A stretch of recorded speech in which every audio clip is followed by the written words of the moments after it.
with a guy that, in my opinion, at the halfway point of the season, would be your ACC Coach of the Year. Jeff Hafley joins us. Coach, good morning. How are you? Good morning, Mark. Good morning, Wes. I'm good. Thanks for having me on again.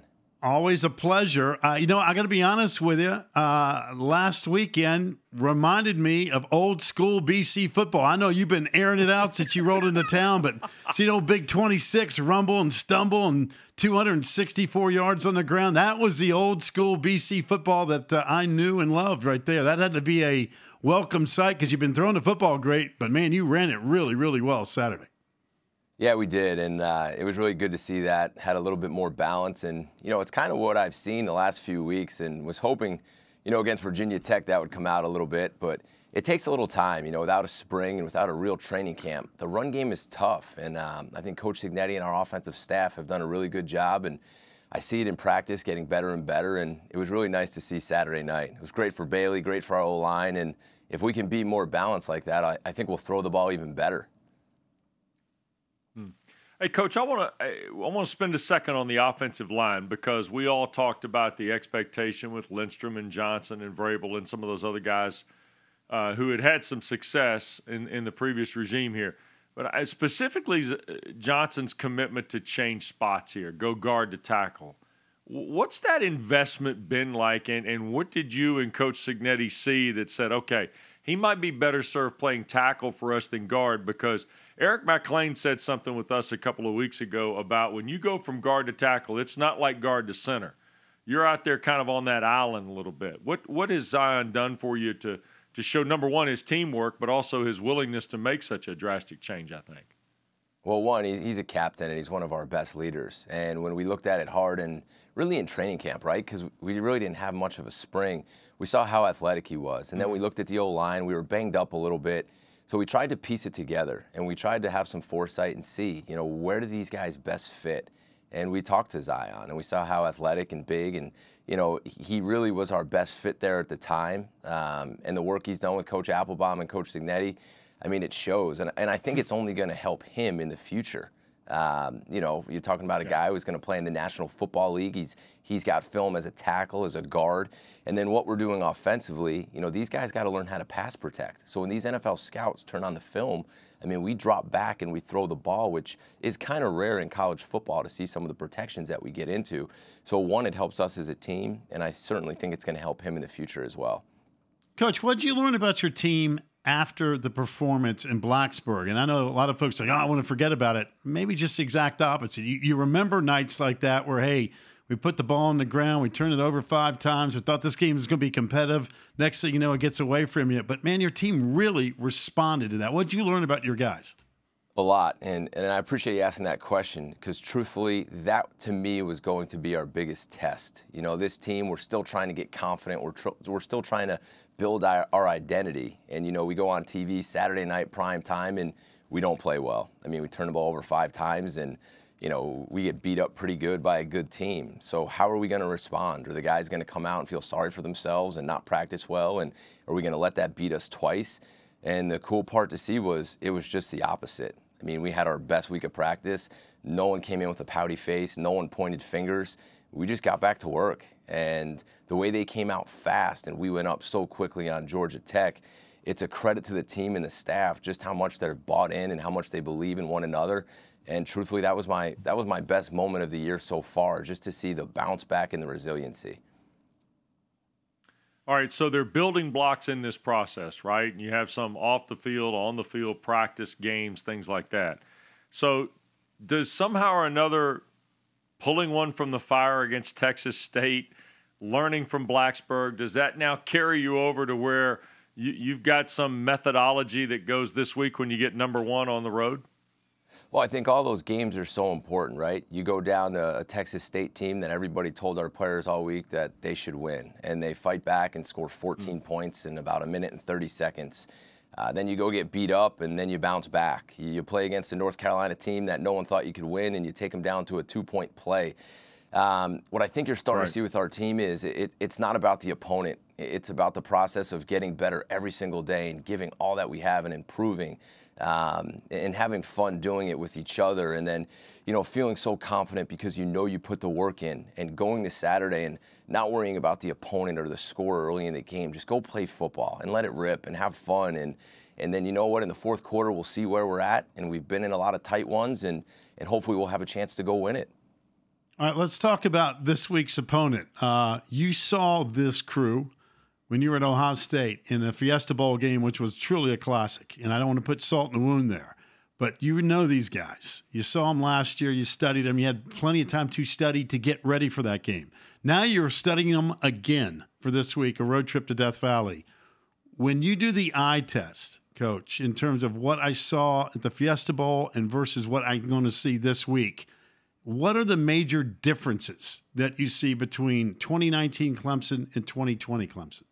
Yeah, a good question. And I saw plenty of them at the Fiesta Bowl. And unfortunately, when I closed my eyes at night for about 6 months, I had nightmares, so I saw them over and over again. So here they are again.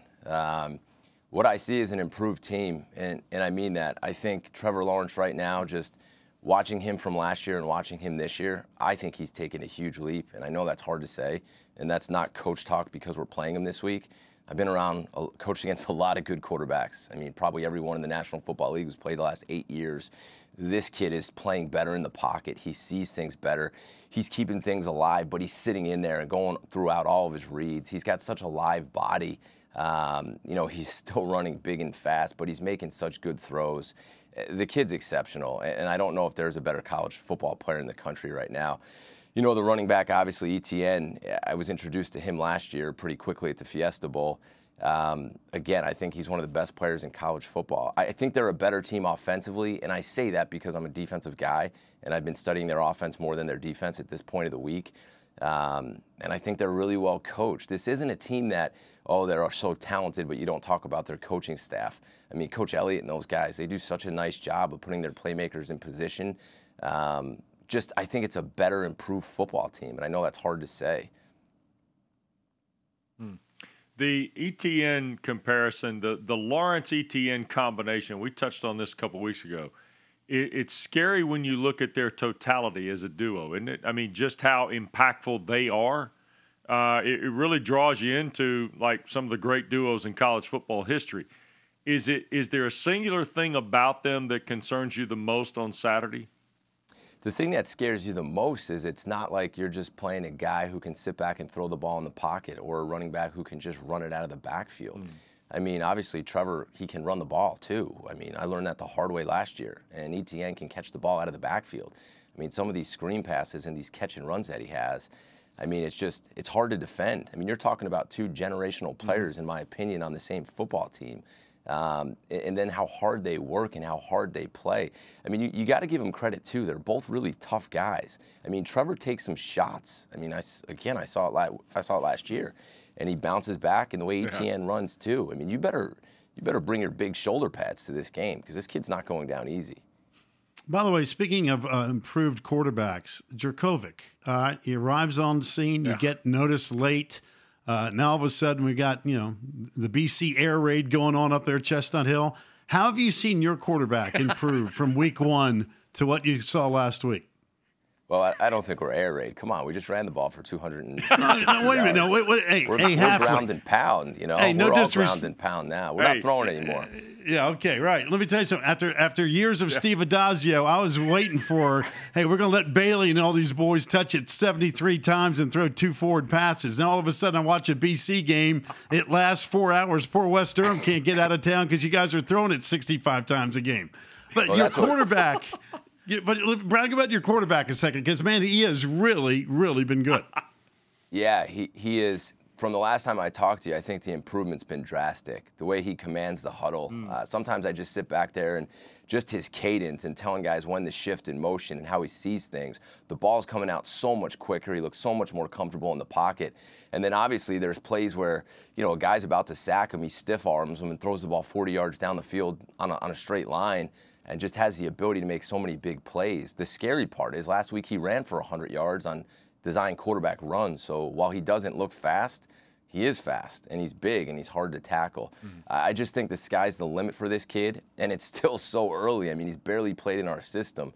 So, again, a credit to our offensive staff, Coach Signetti, and a credit to Phil. I mean, I'm just so happy for the kid from where he's come, not playing football for 2 years. You know, he's got confidence. He loves playing ball again. He loves his teammates. It's just awesome to see. Mm-hmm.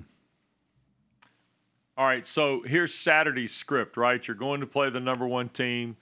Boston College, in its history, has been here in football and in basketball to be the kind of David to the Goliath, if you will, on the road, that kind of thing. Is there anything in particular about Saturday's game that is a must for your team? Yeah, we have to play clean. And that's just what I keep talking about. We have to take care of the football, and we have to execute. We can't have sloppy penalties. We can't have undisciplined penalties. If we go backward at all, it's not going to look very good. We got to control the ball, hold on to the ball. We got to attack the football and try to take it away. I want to play a clean, solid, confident game. That's what I'm most looking forward to, and that's what I keep talking to these guys about. Hey, by the way, have you seen that O'Rourke, McFadden, old school helmet, the little throwback action, no face mask? I mean, you know what it's all about now. Now that you're the head coach at BC. I do. Jason Baum made me very aware of it. So I've seen the helmet.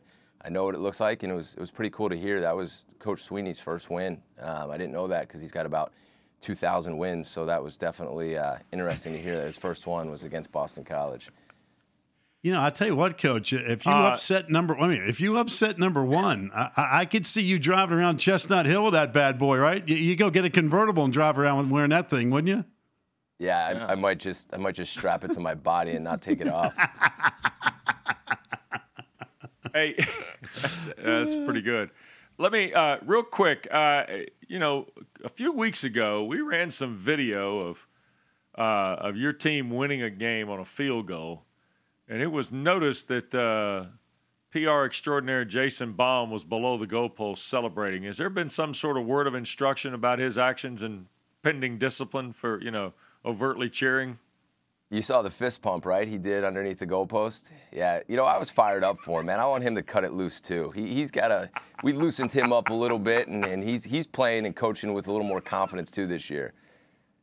That's good coaching. And by the way, one other thing before we let you go, the dogs appreciated the gift. We finally got that arrival about 10 days ago, so I wanted to personally thank you for that. And the hounds give you a double paws up for all the treats coming their way. Appreciate that. Yeah, no problem. We'll make sure Coach York and I keep sending stuff your way. You got it. Always appreciative. Keep up the great work. Thanks, Jeff. Good luck on Saturday. Mark. Thanks, Wes. I appreciate you guys. Thanks for having me on. It's always fun. Right.